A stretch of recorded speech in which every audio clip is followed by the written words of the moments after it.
পুলিশকে আউট করে আগ্রাসী উদযাপন করায় তিরস্কৃত হয়েছেন বাংলাদেশি ক্রিকেটার নাহিদ রানা।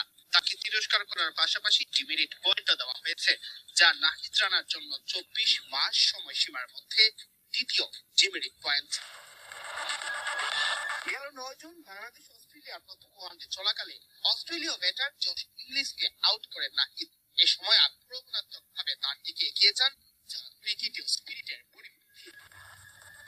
আইসিসি এক সংবাদ বিজ্ঞপ্তিতে জানিয়েছে, বাংলাদেশের ফাস্ট বোলার নাহিদ রানা মঙ্গলবার ঢাকায় অস্ট্রেলিয়ার বিপক্ষে প্রথম ওয়ানডে ম্যাচে আইসিসির আচরণ বিধির লেভেল 1 লঙ্ঘন করার জন্য তিরস্কার পেয়েছেন।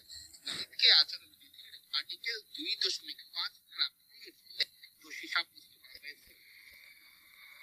ওই ধারা অনুযায়ী কোন আন্তর্জাতিক ম্যাচে ব্যাটার আউট হওয়ার পর এমন ভাষা, আচরণ বা ইঙ্গিত ব্যবহার করা নিষিদ্ধ, যা অপমানজনক বা ব্যাটারের পক্ষ থেকে আক্রমণাত্মক প্রতিক্রিয়া সৃষ্টি করতে পারে।